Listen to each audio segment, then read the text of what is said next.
Philip, it's been a while since I've talked to you, and you've been up to some pretty big things.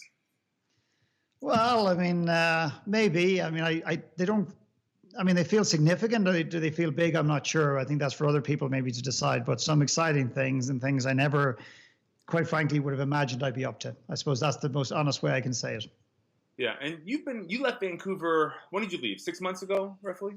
We well. I mean, we left about 3 months ago, but 2 of those months we went to Europe, or almost like 6 weeks of those. So basically, we've been in the States now for about 6 or 7 weeks. Okay, where are you living? We're living in Boulder in Colorado. So we're here. Okay. We struggled, quite frankly, with getting permanent residency in Canada. So we started looking at other options, and then by the time it's ironic, we decided, okay, we're going to move to the States for a while. We'll see what happens. And as soon as we made the move, the emotional and mental decision to move, my permanent residency card arrived in the post 2 weeks later. From Canada. From Canada, wow. after looking for it for 9 years. Oh my gosh! Yeah, I've heard the Canada immigration procedures are just they're really stringent. So I can understand the frustration there. But I've heard Boulder is a beautiful place. Never been there personally. It is a beautiful place. I mean, I'm sitting here literally, as I look out the window there, I'm looking straight at the Rockies, the Rocky Mountains. The first trailhead is about no more than probably about 100 meters from where I'm sitting right now. So I used to have a flashy office at one point in Vancouver, and now I basically operate mostly from home, and I'm on the road speaking and delivering and stuff like that. So it's really cool to be close to the mountains. Miss the sea a little bit, but it's a cool place. Amazing. Well, last time we interviewed you on the podcast, you gave us a little bit of advice, and I asked you for some feedback.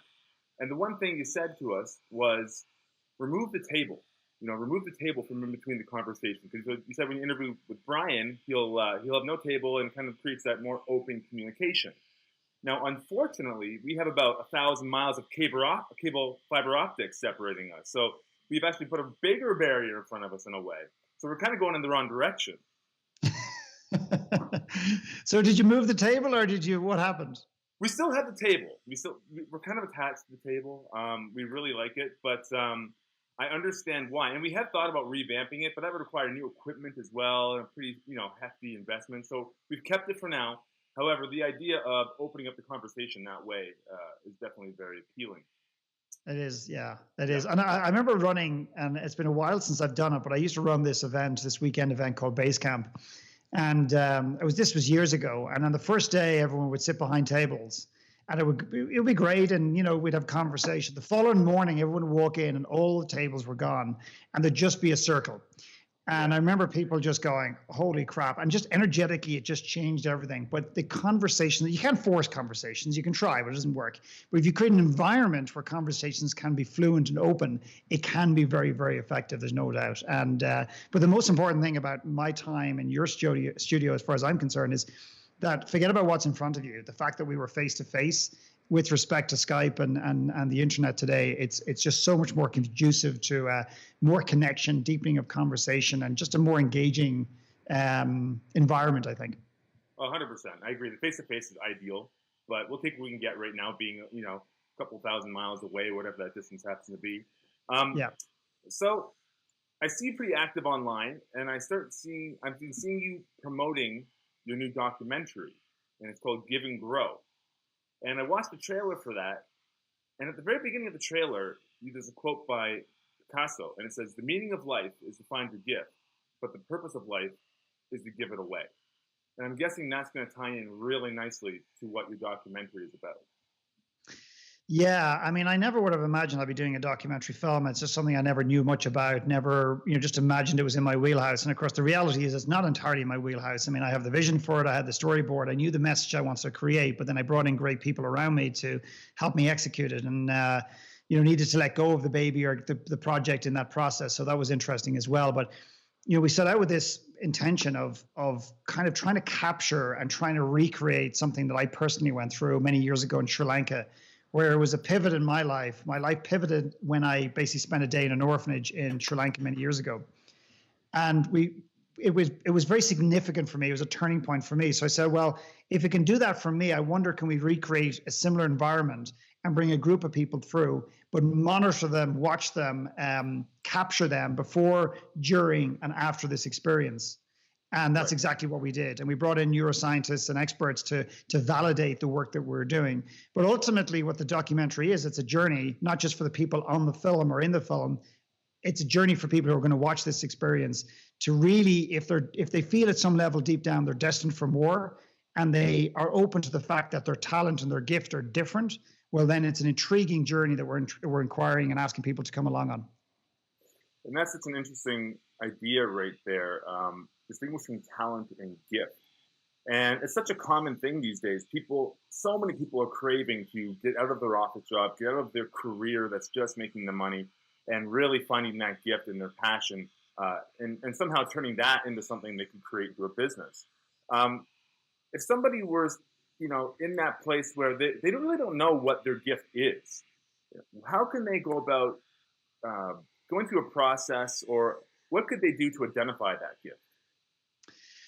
Well, I think my challenge and invitation would to consider to be open to the fact that it's already there, that it lies within them, as corny and as cliche as that might sound for some, because that's a very, very different approach than saying, okay, well, it doesn't lie within me, and therefore I need to go outside of myself to find it in a book or in a workshop or something. And I'm sure they've got value, but like, how do I uncover it? And if so maybe a different question, and I say a better question, but a different question would be, so if it's already there, how do I begin to uncover it? It's much more invitation, it's less chasing it, and it's more uncovering it. And also be curious, well, what's blocking it? If it's already there, what's blocking it? What's getting in its way? So there's a couple of kind of softer conversations. A slightly more structured one would be an exercise that I created many years ago, which I haven't shared in a podcast, maybe, I'm not sure, maybe ever, but maybe once or twice, in the last couple of years. But I did this exercise many years ago called the 5 happiest days. And what I do is I ask the audience when I'm speaking, or I'm asking your audience now, is to write down 5 of the happiest days in their life. And this is very important because it's so simple. And not 5 days that it was blissfully happy from 9 o'clock in the morning till 9 o'clock at night, but just it contains something in that day, which could have been a hug, a touch, a smile, a kiss, a moment, a feeling that could have been temporary, but it was contained within that day. So you identify 5. And by the way, that sounds easy, but it's not. And I often have people in workshops going, oh my God, and they're struggling and they're in pain. And if I said, listen, write down 50 of the shittiest days in your life, they'd probably be saying, Philip, can I get more paper? No problem, yeah. So we struggle sometimes to identify what those 5 happiest days would be. Now, so even if you've only get 3, that's fine. I'd rather you get 3 honest, real ones than 5 just to be right or just to do the exercise correctly. So you identify what they are, and then you go back to them and you say, okay, what was the most important one? What was the second most important? The third? So in other words, you hierarchy them on a scale of 1 to 5. And then you ask yourself a very simple question. And that is, you pick the number 1, you say, why was it the happiest day? And you just sit with that. You don't force it. You just discuss it. You have conversations. So you do it with your kids, you do it with your wife, you do it with your partner, do it with your buddy, your brother. It's incredible what you will learn about that other person. So for myself and my wife, when we did this exercise, we had 2 different happiest days, first ones, but the second were identical. And that was this day we spent in an orphanage in Sri Lanka. In other words, if I had to sum it all up, life leaves clues. Your passion, or my word, your gift, which I believe lies deeper than passion, is already there, and you've already touched it. It is just under your skin. It's at the end of your nose. It is right in front of you, and it always has been. Right. So people, they might already know what their gift is, right? But very likely there's going to be some blocks, and whatever that happens to be, I don't really know. What do you find are some of the most common blocks that prevent people from reaching that gift and really diving into whatever it is that they're meant to do with their life? Okay, so I'll give you the common blocks that people use and that they think they're the common blocks. And then I'll give you the blocks that I feel that people actually aren't aware of, which are even more prevalent and more limiting because they don't know they're there. Well, the timing's not right. I've got to put my kids through school, and I've got to make sure that they're looked after and everything else. The job I have or the business I'm running right now is a means to an end. When I make enough money, then I can come back and work on my passion and my gift and all those sorts of things. But it doesn't make sense right now. I don't know what it is, Andy. I mean, what's the point of talking about this? I don't know what it is, and I haven't known what it is. So when I discover it, then I'll come back and do something about it.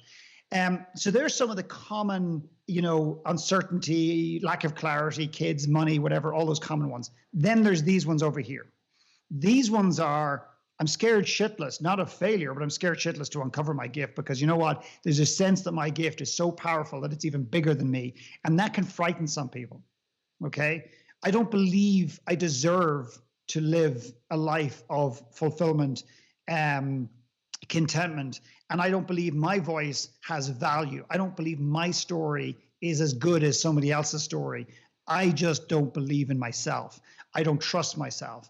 And there's some of these other issues. And one of the biggest, and by the way, I wasn't going to bring this up, but the minute you asked the question, it came up for me, but I wasn't going to share it, because the minute you share this, you lose a lot of people, is the greatest inhibitor to people getting out of their heads, getting in touch with their intuition, getting in touch with their gift and impacting the world. The greatest inhibitor, I still believe, is anger, unresolved anger that people are not aware of. And I had a lady on the phone this morning who is no doubt she's in touch with her gift. She knows what it is.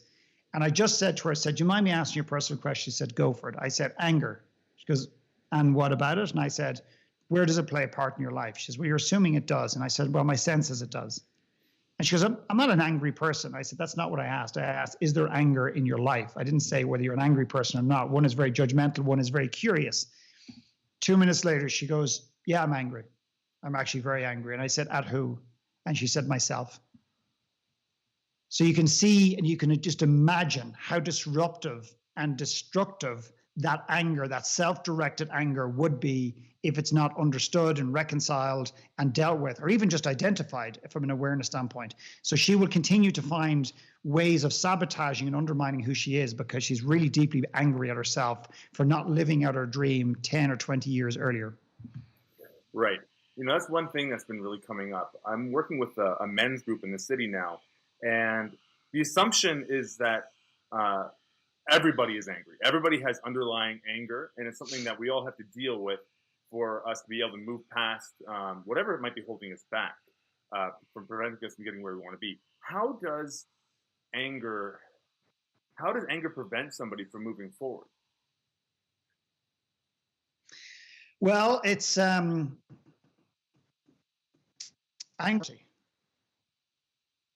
So, Andy, you just kind of froze there for a minute. So yeah. I'm assuming we're good to go. Just keep going. We're back. Apologies. Yeah.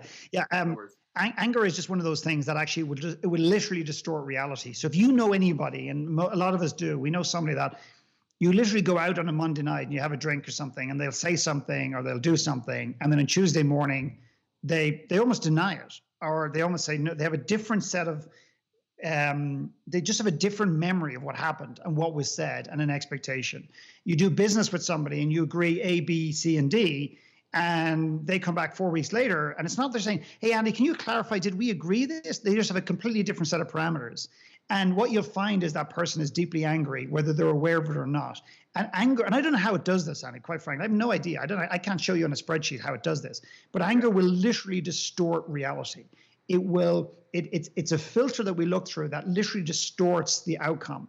And so that's number one. Number two is when we have unresolved anger and we don't know who it's pointed at, because a lot of us struggle with being angry at our parents because we tell ourselves the story like, well, they did their best, they did what they could for us, they did what they knew, they're old-fashioned, et cetera, but we don't separate the story we're telling ourselves with the anger and resentment perhaps that we still hold towards them for whatever they didn't do in our lives. But what happens is we'll take that anger and we'll internalize it. And anger is like a heat-seeking missile. It will lock on to the closest thing to you. And that is often your kids, your wife, your girlfriend, your boyfriend, or yourself. And when you're angry towards yourself, what it does is it undermines your ability to give yourself permission to give yourself goodness into your life, to give yourself beauty, to give yourself, just even look after your body. So a lot of people are angry, hold a lot of physical weight. And a gentleman said to me recently, he lost 60 pounds. He came on a retreat with me a year ago.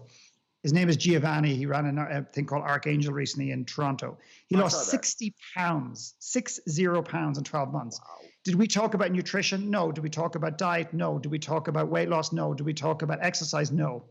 And he said every pound of weight, and I'm paraphrasing, I don't remember the exact quote because I don't have it in front of me. Every pound of weight was a conversation I didn't want to have, a demon that I hadn't fought, or an emotion that I had never acknowledged, or something along those lines. So that gives you some insight to the potency. And the problem with anger is most people who are listening to this podcast today, or a lot of people going, yeah, hope Jesus, I should send this to my friend John. He is, oh boy, is he angry. My mother, Mary, should get this because I'm gonna record it on a disc and send it to her because she needs to hear this. But most people don't recognize themselves that they're very angry because we misunderstand anger in society. We think it's throwing chairs across a room when in actual fact, it's nothing to do with that. Yeah, absolutely. Now, obviously, you're a very good example of somebody who, to do what you do on a regular basis, you really do have to put yourself out there. You put yourself out there all the time in speaking opportunities, just online, podcasts, whatever happens to be, and now in a documentary. Was there ever a time in your life where you were holding yourself back? And then what was that tipping point for you to be able to step out of your shell and really do what you wanted to do in your life? I'm still holding myself back. I don't think I've said that for a long time, or if ever, but I'm still holding myself back. There's still a part of me that feels like I'm just starting, that the world hasn't even experienced the essence and the truth. And I haven't experienced that. There's more. How I would liken it is that there's more masks for me to take off. And yes, I'm more authentic now, I feel, than I've ever been, but have I arrived at some place? No. I think for me, Andy, I'm 43 years old now. I've spent probably 37 years of my life trying to be somebody else. In fact, I spent 37 years of my life trying to be anybody else but Philip McKernan. Anybody. And then when I finally started to accept parts of me, I didn't want to accept the parts that I was ashamed of. And then I'd look at Andy and I'd go, well, maybe I could take the chapter 4 and 5 from his life and immerse that into mine. But I'd love John's story and Mary's and whatever. And I just didn't want to accept my own. And I would say that gradually, but somewhat aggressively over the last 4 or 5 years, I've started to realize a number of things, is that this is what I've been given, the good, the bad, and the ugly, that I can either accept my story and start to move forward with it, or I can spend the rest of my life beating myself up about it. And in fact, if I can find the courage to do that, because it's very, very difficult in this world to be yourself. I think about that. I mean, it's sad, the reality, but I said to a group where I dare you to be you. I dare you to be you. Can you run the risk of being happy, or do you just want to please the world? I dare you to be you. And it sounds like such a simple invitation, but I think it's one of the greatest. We spend billions of dollars going to the moon and back, billions of dollars how to, create this and that and the other, but most of us never, ever, ever take on the journey of just being ourselves and respecting ourselves. But what I've realized is by doing it, it does and can inspire some other people to do the same. So I do it partly for me, but I also do it mainly for the people I serve. So you say you still are holding yourself back a little bit. What do you think is stopping people from really living their authentic lives and being their authentic selves? I think two things. I think they don't know who they are. If you ask somebody, tell me who you are, tell me your story, share your narrative with me, your personal narrative. There you go. My name is John. I was born in North Vancouver. I went to Capilano College. I worked in a restaurant for 4 years. I set up a gym. I've got 3 gyms now. Thinking of creating a franchise across Canada, North America. Married, 3 kids, and I have a little dog called Elvis. And that's what people think their story is. That's not their story. That's the dots. What's in between the dots? What made you who you are today? What patterns have emerged because of your story? How did you hurt? What was the pain? What was the beauty in your life below all the conversations that we typically have in society today? And I think we don't really know who we are at the core, number one. And then number 2, in no particular order, is that when we don't know who we are, we can't accept who we are. So then we spend the rest of our lives trying to emulate other people, trying to seek validation from other people, and trying to get the world to see us. Yet we wear these masks, and we want the world to recognize us and see us and acknowledge us, but we just don't want to take all the masks off in case they see us for who we really are. Right. And I guess that would come down to maybe fears or, maybe the basic beliefs that hold people back, like I am not lovable, I am not enough, all these different things that, we might be found out, or something that, if somebody really gets to know me, the good, the bad, and the ugly, that maybe they won't love me anymore. Maybe that could be part of it. I think so. I think what happens if I share my story, if I share my darkness, if I share my secret, what will happen if the world doesn't love me? And I think there's an absolute truth to that. However, the other one that's emerging as well for me as I do a lot more of this coaching work is that I think people are scared of their gift. They're actually scared to show up as the best version of themselves. They'll say they want it intellectually. And as I jokingly said, and I've said a number of times in recent years, is people will pay me thousands of dollars, travel thousands of miles to sit in a room with me for the clarity that they don't actually want. For the clarity that they don't actually want. So in other words, they're there in the room saying, hey, I want to uncover my gift. I want to get clear on who I am. I want clarity about my future. I want to know what my passion is. I want to know how to make an impact in this world. But when I go after it, they might have a story that they're holding on to, this victim story that gives them a reason and an excuse not to live it. And when I get close to taking the story away, let's just say it's a stool of a leg, or it's a leg of a stool. When I go to pull that away, they just don't go near. Don't you touch my story. Don't you take away the story I'm telling myself, because you know what? If you take that away, then I've got no excuses. I have to live my passion. And this is the fear of failure. It's not a fear of failure if I do something and I financially fail. I think people are scared and reluctant to uncover what their gift is, because failing doing something you don't want to do is one thing, but failing living your gift and your truth is a completely different that's a completely different animal altogether. Absolutely. I don't think you can even really consider that a failure if you failed, if you were living authentically and really trying to live your gift. I don't think you can fail. I don't think you can fail. I don't think it's possible. I think when you live and you step into that authentic version of yourself, when you step in and uncover your gift, you cannot fail. It's not even possible, because it is the essence and it's your truth and it's what you're destined to do. You cannot fail. Right. So moving into your film, I don't know how much you can actually talk about without giving too much away yet, because it is coming out on November 9th. So we don't want to give any spoilers out there. But what you did, you took a group of people to India, correct? Correct. And these were people that, from the trailer, for whatever reason, they were unsatisfied with their current status in life.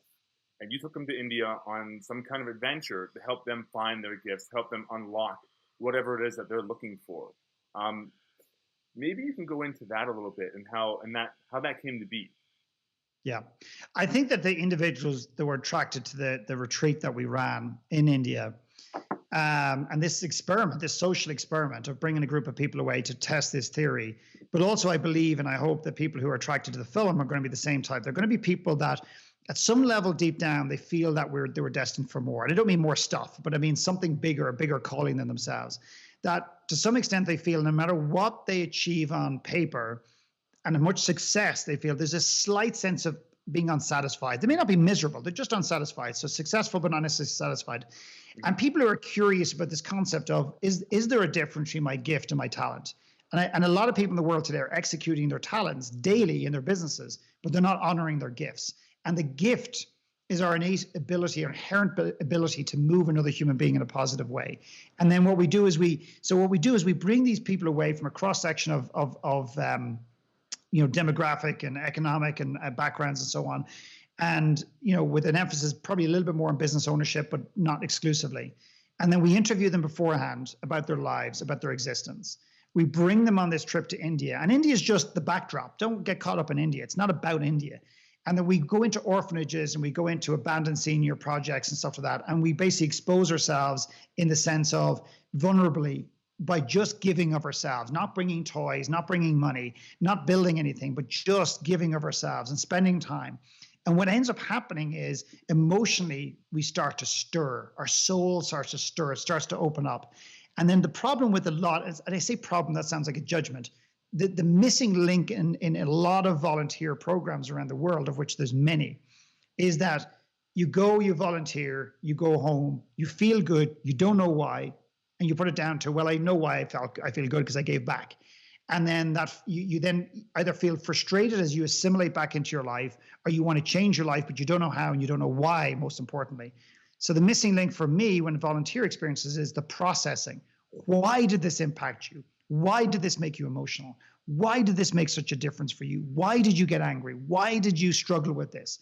What kid or what person that you helped spoke to you at such a deep level? What could you see in them that you could see in yourself? And what happens is, not just do we get an intellectual understanding of our gift, what we start to shift internally, emotionally, and we start to see that we have value way, way higher and way above our talent and our ability to write a check. So what ends up happening then, Andy, is people start getting in touch with their truth. So one guy, for example, worked in a business for 21 years. He came back and I quote, he said, "I just couldn't lie to myself anymore. I had to leave." One lady came back and realized how incongruent she was with her business, so she pivoted her business. She moved city. Another lady came back, she was a leader in a business, and she realized that her leadership style was very much around how she should lead as opposed to how she wanted to lead.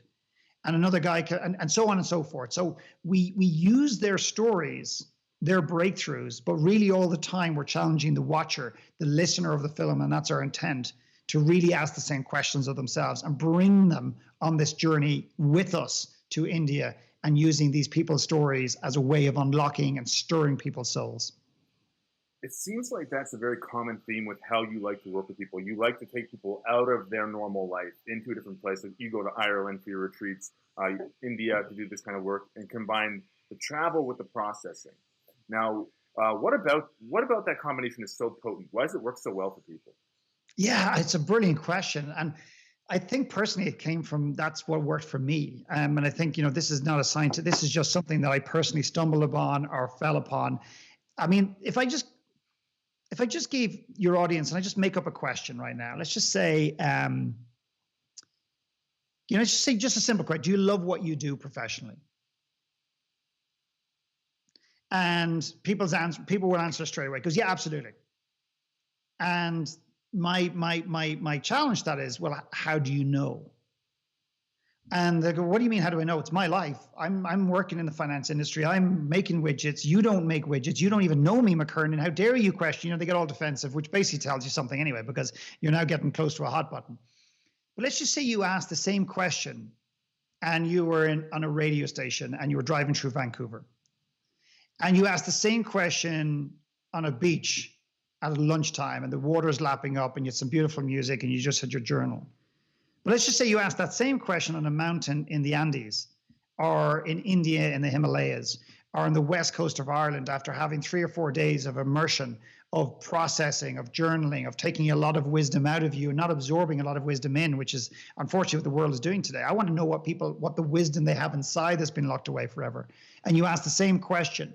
I think it hits you at different places. And I think your ability to go to a certain depth is somewhat determined by the environment that you're in.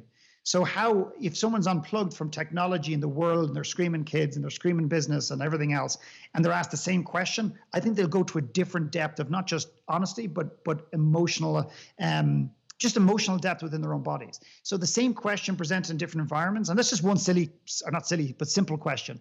The environment has a huge part to play in that. It's about layering people back, layering back, if that makes any sense. It does. Just removing them out of the normal day-to-day life as much as possible. I'm going to come back to you a little bit and just say, what is driving you? What motivates you to facilitate these workshops and facilitate this experience for people? Because I'm sure it's not easy and it's a lot of work, and you have to take on a lot of emotional stuff from these people when you're doing the processing work, and they're dumping a lot of things. What motivates you to keep going? Why do you keep doing what you do? I think there's two parts to that. The kind of the obvious answer is, well, I love the results I get with clients, and I love to see them grow, and I love to see them get in touch with what's important. And a lot of my clients are saying they're experiencing better turnover and more profitability in their businesses. And quite frankly, Andy, I mean, no disrespect, it really doesn't fire me up, and I don't get a whole lot of joy from that. It's great. But where I get immense joy is when people look at me and say, I've never felt so good in my own skin. My confidence is at all-time high. I feel aligned. I'm definitely more intuitive. I feel like I'm making better decisions. Things are flowing more naturally. And most importantly is the connection I'm having with people around me, my kids, my partner, and everything else is at a point where I never could have imagined it. That to me is great joy. Now, so that's one part of the answer. I think the other part of the answer, if I was to be even more honest and a little bit deeper, is the fact that I think two things. I think every human being in the world wants to make an impact. And number two is, I think ultimately when it's stripped down to its absolute naked bare bone, I'm talking about going internally inside the bone marrow, like cutting it right back to basics. I say that people want to not just give back, but they want to do one thing. They want to either prevent or accelerate the pain that they experience for other people. In other words, they want to prevent people going through and experiencing the pain they experience, or they want to fast track them through it. So I think there's a lot of truth in that. I think that that's ultimately what I'm doing. I spent 37 years, as I said, trying to be anybody but me. I don't want people to experience that pain. I don't think they need to experience that pain. I don't want for people to wait 42 years or 41 years on this planet to discover that actually they've got a gift and they value over and above the businesses and the jobs that they have. So to me, it's about removing the pain that I personally experience within my own skin. Right.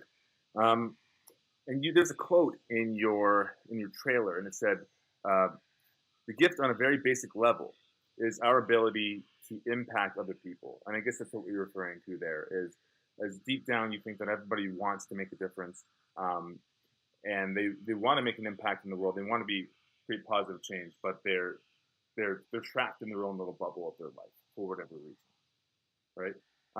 Yeah. Right. Going back to the film a little bit, what was your inspiration? What was your inspiration for creating a documentary like Give and Grow? Again, two parts of that. My own personal inspiration was a day in Sri Lanka many years ago, about 15 years ago, that really changed my life. And two is I met a gentleman called James. I always butcher his name, Kulhon, who's a filmmaker who basically made two films, Hungry for Change and Food Matters, both in the food space. And James came in and spoke to a coaching group that I was running at the time, and I think he was due to come in and spend 45 minutes to an hour. 3.5 hours later, we literally had to ask him to leave because it was his wedding anniversary. And after that meeting, I was so inspired by his why behind doing Food Matters, which was his first film. And I remember leaving there, and I'd love to tell you I made a decision on the spot, but it stirred something. And I suppose if I came away from two words, it's like, film? Yeah, why not? Why not? Why couldn't I? Why couldn't I do a film? And then I sat with that, and that was only about 2.5 years ago. And then probably about 15 months ago, we pulled the trigger, and 12 months ago, this week, today, 12 months ago, we were filming in India, and we'll have produced, directed, and locked a complete documentary film in 12 months, which apparently is no easy feat. So the inspiration was a personal one, and the power of giving and understanding when we give unconditionally, how exponentially we grow as human beings. And also James unlocked the belief that I could do it. Right. I can imagine it's no easy feat creating a documentary in that short amount of time. What are some of the bigger challenges you had when creating this documentary? I think the biggest one was, I think, trusting myself, trusting my own creative process. And trusting my own voice. When you do something like write a book, when you do a podcast, when you do whatever, sometimes we're challenged with, shit, I don't know how to do it, so I just need to model somebody and use their best practices. And there's nothing wrong with that, but sometimes you can get lost in translation. And I suppose, to build on that, one piece of advice I was giving from the filmmaking standpoint was create your distribution, understand your distribution, then work backwards and then create your storyline, your film to match that. And I felt that I refused to do that because I felt that if I did that, it would dilute the story, that it would take the story in a commercial way. That's not a bad thing, by the way, but it would take the story down a path that it perhaps would be a film that would sell easier, but it wouldn't necessarily deliver the essence of the message. And I'm not saying it is either or right now. I don't know, and we're not going to know until we release it. But I'm very proud of the fact that we said, no, we're going to create the film that we wanted. The other big challenge is being attached to the outcome. So we had a storyline, we had a vision, but at the same time, my ask for myself and the small team that we put together was, let's not get attached to it having to be this. And I tell you, that was the best piece of wisdom ever. And I'll tell you why. Mm-hmm. because what emerged through this film and this journey was the gift. That's not what we went after, Andy. That was kind of secondary. That wasn't even secondary, was it? We stumbled upon this concept of a gift versus a talent throughout the filmmaking process. And that to me was where the magic was. It wasn't being attached to where this had to go. Right. On that note, it's got me thinking about what's the big difference between a gift and a talent?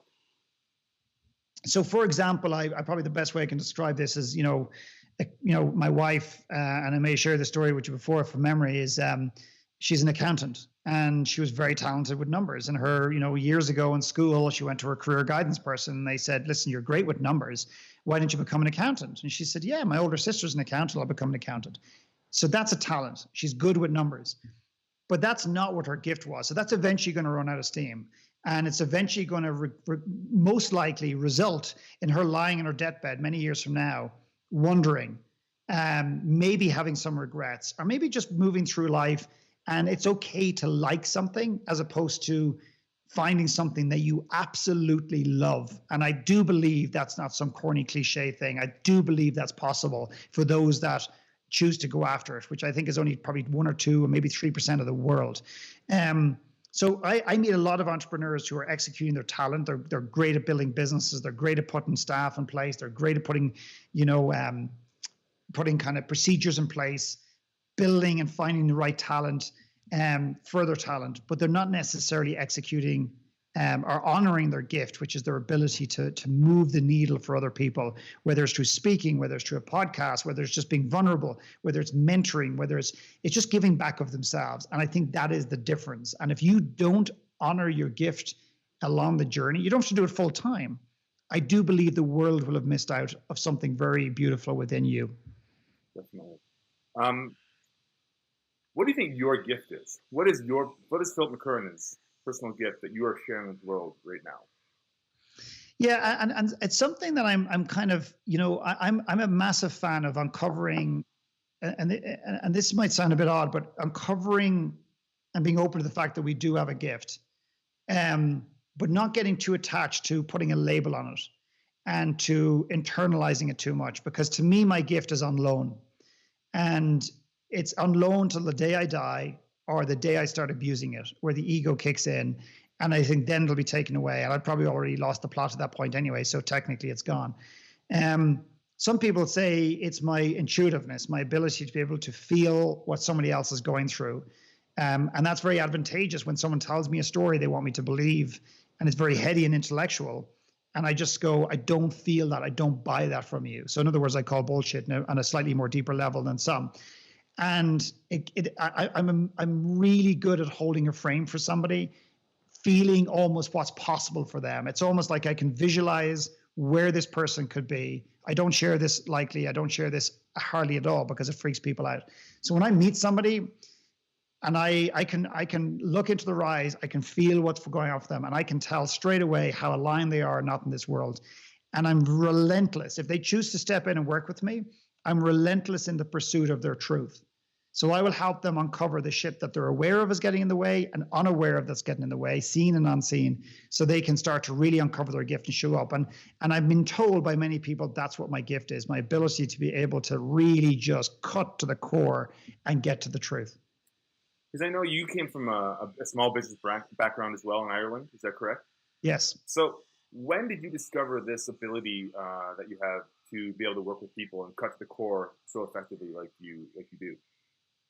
I think I always had it. My mother would say, if she was sitting here beside me right now, she'd say, oh, Jesus, when did he discover it? He was always like that. I always had this, but I didn't trust it. I didn't believe in it. I didn't honor it. And I thought it was actually a bit scary, quite frankly, because I could feel stuff that, was going to happen, or I could feel something within somebody, or I could see something in somebody. Or if they came to me with a challenge, I'd go, okay, I hear this is your challenge. But X doesn't necessarily mark the spot, as I think Indiana Jones said. And he's right, because it rarely ever does. So what about why? So I think I've had that for a very long time. I think I've really started to honor it in the last 5 or 6 years and really start to believe and to see how it can impact other people. So I believe that my gift is my ability to help other people uncover their gift, if I had to distill it down in one particular line. And what were some of the challenges you faced into moving into that role?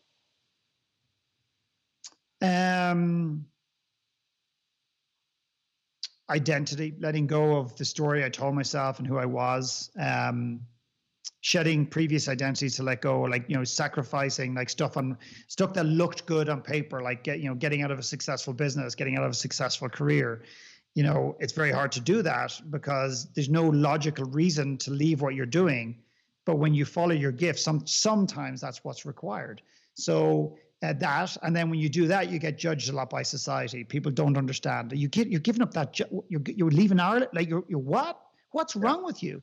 Like, where are you going? What's your plan? Well, I don't have one. I trust that this is going to work out. What do you mean? What are you on drugs? What did you drink today? So the judgment, the overwhelming judgment by what people said and what people didn't say. So some people were outright by saying, I think you're fucking mad, excuse my language. And other people would say things like, oh, that'll be interesting. Yeah. They essentially say exactly the same thing. One is just a bit more in your face and abrasive. And the other one is, they're afraid to share how they feel, but you can feel it from them. So the judgment, and then the self-doubt, the endless days and weeks and months, and in my case, years of wondering on days, what am I doing? Where's this going? Maybe I am just a wacko. Maybe I have no purpose. Maybe I'm completely out to lunch. And now I find myself not in this perfect landed place, but working with people I never imagined, speaking on stages in front of thousands of people, doing podcasts with wonderful human beings like yourself, being invited to speak in Vancouver at your first live event. I mean, God, that is such a privilege for me. Such a privilege. Thank you. Yeah, that was incredible. That we still get lots of feedback from that one. People still always comment on how much they really enjoyed that, and they got really excited when I told them I was interviewing you again. Going back to those people in your life, there's a lot of there's a lot of talk around the idea of sharing your goals, sharing your passion openly, and saying this is my goal, this is what I want to accomplish. Are you a believer of sharing openly, or actually just keeping it to yourself and working your way on it, and then kind of springing it on the world? Should you just say this is my goal and state it to the world because if other people know that I'm doing this goal, they're going to hold me accountable to it, and I'm more likely to fulfill it? Or do you think it should be something that should be nurtured as opposed to just putting it out there to everybody else? I think timing is very interesting. I think, I would ask if someone has a goal and they had that question. So let's just say we're talking a specific goal. And they said, Philip, should I share this now or should I nurture it right now? My question would be that question emerges because you're unclear about it and you're uncertain about it and you're not comfortable with your goal right now. So I would do a deep dive, or say deep dive. I mean, I'm not talking about ripping their skin off and pulling their heart out. I mean, that's what people often think I do. I don't. I would basically just ask some searching questions about, okay, well, why would you tell people? And maybe they want to be seen, maybe they want to be heard, maybe they want to be. So in other words, I would go into the essence of the goal itself. And what would happen is, as we come out the other side of that, what would emerge is one or two things, or maybe three things. Number one is the goal really and absolutely aligned and an expression of who that person is, or is it an intellectual goal that they think will make them more happy, create more meaning in their lives, and therefore more fulfillment? So that's the number one thing I would do. And then understand, why are they doing this? Like, what's the purpose of this? And then start to explore both options. Well, what if you don't tell anybody? What does that mean? And why would you do that? And then also, what would it mean for you to tell the world? And why are you scared of that? I had a guy on the phone earlier on who's a very well-known individual. He's afraid of speaking. He keeps telling me he's not. He's afraid it'll consume him. He has this whole story about speaking and how it's going to take him down. And I said, you cannot comment. You do not have the answer to this question because you haven't done it. I said, what I'm sensing for you is you're just afraid to say to the world and to yourself, I want to be a speaker, because you're scared shitless about how powerful you're going to be. And so I would dig into the goal, and I would challenge the person and support them in that process. Yeah. I can relate back to that story a little bit when we first started getting into Float House and what we did with air. And when we first bought our first float tank, I wasn't there at the time, but I remember Mike told me the story of when he told our father about it for the first time. And he just ripped the idea to shreds. And Mike said it seemed very kind of, he felt very small, very belittled. And even still, that we had that initial, bad impression from somebody, we still kept moving forward with our goal, with our vision and our dream. And even along the way, people would, they'd ask kind of funny questions. They'd be like, "Oh, so how's the float thing coming along?" And we were in another business at the same time as well. And people thought we were completely crazy for going into this. And they're like, you're going to lock people in dark boxes full of water, and you think people are actually going to do this thing? We're like, yeah, no, I swear, people will be interested in this. And we had to face so much. It was weird because some people would basically, ignore it and pretend it wasn't happening. Well, the other ones would be a little bit almost condescending about it. And then there'd be the odd person who'd be curious about it. And that's the way it was. And the funny thing is, when we actually became successful and we opened up, and, on my Facebook page, I took a screenshot of our schedule before we opened up, and there were 2 spots booked on our schedule. And I posted it on Facebook. And then we opened up, and that very same day, we were completely full. Within a few hours, the schedule was completely packed. So I screenshotted that and put it up. And as soon as I did that, all of a sudden, everybody became very interested in what we were doing. Does that sound like a familiar story to you? 100%. So let's go back to your dad's comment, and let's depersonalize this. Let's just say somebody else had a similar, and I know you're very open to me going there to some extent, but I want to be respectful of your dad and your family and so on. Yeah. But let's just say that someone had a similar conversation, and their dad poo-pooed on it, their dad ripped it apart, whatever else. I would put any money you want on it. That is 99% your dad, as opposed to anything to do with Float House. That it's what's going on for him. Did he live his dreams? Does he have any regrets? Does he regret not being an entrepreneur? Whatever that is. And does he at some level, and again, this is not necessarily about your dad, but it's anybody who does that. So when you, for example, homeschool your kids, and you share that you're homeschooling your kids, I hear a lot of parents that get a lot of judgment. The reason they're getting judgment, it's not because people have this issue about homeschooling necessarily, because many parents who have an issue with homeschooling don't even know what homeschooling is. They haven't researched it, and they're making assumptions that if you homeschool your kids, they're going to be dysfunctional, and they don't really know. But what you're doing is, if you're saying, I'm homeschooling my kids, you're doing 2 things. You're threatening them. They don't see it as good for you. You know what? When you're 6 months in, can I have a coffee? Because I'd love to learn about it. And while I may never do it, I wonder, is there anything I could learn from that? Rather than being inquisitive and curious, they want to poo-poo on it, because you know what? If they do open up to it, then there's a possibility what they did or what they're doing or what they've done with their kids over the last 15 or 20 years is wrong. Now, that they shouldn't internalize like that. But in other words, you're threatening. You're threatening what they know to be true. And they're holding on tight to that truth. Religion. Anyone who's forcing religion down your face, any of these Christians out in the world that are just so in your face with Christianity, or but anything for that matter, they're not really comfortable with their relationship with God. They're not really comfortable because they're too busy trying to tell you that they believe, as opposed to showing you they believe. When someone's trying to force something on you, they're insecure about the very thing they're forcing on you. And so you got to be careful that when someone poo-poos on your idea or knocks your idea, you really got to remember 2 things. When you went to them to tell them about the business, what were you expecting? And people will say things like, I wasn't expecting anything, like, just whatever, bullshit. You wanted your dad, your mom, your brother to go, oh, Andy, oh my God, buddy, I'm so proud of you. Now, I don't think it's going to work, but who gives a shit, because I'm so proud of you. We're desperately seeking that validation, particularly of our parents. And number 2 is, so really understand why you're telling them, what are you expecting, what are you looking for? And inevitably, you always get let down. And number 2 is remembering that when they knock it, it's not about you. It's really more about them.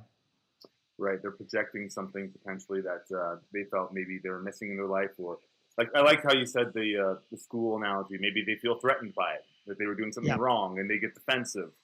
I had someone I was going to go with that. Oh yeah, Brian Rose actually mentioned this as well, and he talked about it, I think, during his TED Talk, how when you start something new, a new project, whatever it happens to be, the people around you in your immediate circles are not necessarily going to support you.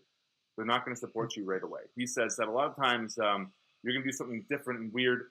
And I think there's different reasons for this. Like one, that they can't see you in that light for whatever reason. They know you as Philip, or they know me as Andy, and they're like, this is who you are. You're in this box. I understand you this way, right?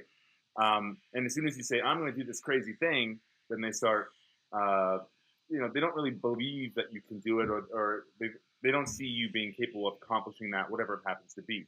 And he said that don't expect anyone, in your immediate circles to support you right away. Build your business outside of your normal tribe, outside of your circle, and then all of a sudden, once you're successful in that new venture, then your friends and your family are going to come and support and be happy for you. How do you feel about that? I think there's truth in that. I personally feel, and again, I don't need to be right on this. I think I've lost the need to be right many years ago, and it never served me when I did have it. I feel, though, very strongly on this, and I feel that one of the primary concerns for anybody close to you when you want to do something different is it threatens their relationship with you, but it really threatens them. And they don't want you to change. Ultimately, they're going to go, Philip, be successful, buddy. Andy, be successful. Now, just don't change when you do it. And in order to be successful, whatever that is for you, and I hope people define what success is for them as opposed to read a definition of it that they adapt, which is another conversation. But remember that you're going to have to let go. I believe you're going to have to pivot. You're going to have to change. You're going to have to evolve. Where I see this most prevalent is bring it back to a relationship. So you've got an intimate relationship. And typically 99.9% of the time, actually probably 100% of the time, one person is growing at a faster rate than the other person. They're not better than the other person, they're just growing. They're more open to what they cannot see, where the other person is holding on, they're a little bit more scarce, they're a little bit more scared, a little bit more fearful. What they're really scarce of and fearful is that they're going to lose you. As you go up that mountain of life, using a mountain as an analogy, they're afraid that the distance between you going for the summit and them hanging around the base camp is going to be so insurmountable that you are going to change, and therefore it's not going to work. But ultimately, if you had to strip back, and I've done a lot of work with couples, I would talk about couples like this. Show me a man who wants nothing other than his wife or his girlfriend or his partner to believe in him, and I will show you a woman who wants to be loved for who she is and not who we want her to be. So a lot of men really want their partners to believe in them and support them, no matter how wacky an idea it is, etc. A lot of women want to just be loved for who they are. But personal growth and a personal journey, often men project that to their partners like, hey, honey, I love you, but I just want you to change. And the person, the female in the relationship takes that as, you want me to change. And then what they do is they are internalizing, well, why don't you love me for who I am? Why do you need me to change to love me more? And I think that's one of the pivotal mistakes a lot of men make, because there are a lot of fixers and, hey, honey, did you see this link? And hey, you should read this book. And hey, honey, you should do this. And you should find a hobby. And you should find your passion. You should just be happy. I want you to be happy. And all these pressurized statements, irrespective of where they come from. But if you can reframe it at home and say, honey, I don't necessarily want you to change, but I'd love you to grow with me. Energetically, it's a very different invitation. So when someone else sees you change, it threatens what their familiarity, it threatens their ground, it threatens their view on the world, and they don't like that. And maybe they get threatened because they felt like they could be doing a little bit more than they are right now, and they know that deep down. Right? 100%. I don't want to give too much away about your film. But is there one story you could give away, or one success story that somebody came, they went to India, they worked with you, and they had this amazing result in their life? Can you share something like that from your video? Yeah, I mean, I think I'm just trying to picture which one would. I think there's so many shifts in this film for so many of the people that we follow, and I think the one where the gentleman, as I just referred to earlier on, was in a particular business for 21 years. And he went to India and he's known this for years. Like, that's the point. He's known for years, intuitively, like deep down. He didn't want to admit it because he didn't have the answers and he was scared, and that was his identity. But when he came back from India, he just said, I cannot lie to myself anymore. He gave up the business that he was in after 21 years, which represented his entire identity. And what he's now doing, and it's not all easy. It's not perfect. His life is not all, butterflies and doves flowing around. He's now dedicating the rest of his life to helping people make the same transition. In other words, people who are misaligned and in an industry or in a job that they don't like, he wants to now make it his mission to help them address that sooner than 21 years. So he went on this trip. He went expecting one thing. He received this awareness and insight into himself, which is something a little bit different. He chose to act upon that. And now what he's doing is dedicating the rest of his life to actually impacting other people. I would say that's a pretty significant story, because the amount of people that he in turn is going to go on and impact, and who in turn themselves will impact, and so on and so forth down the line is pretty cool. Yeah, you never really know, right? When you make an impact or a change in anybody's life, how that's going to trickle down and who that's going to affect and how it could ripple out from there, right? Absolutely. What do you want people to get from this film? What do you want them to take away? I want them to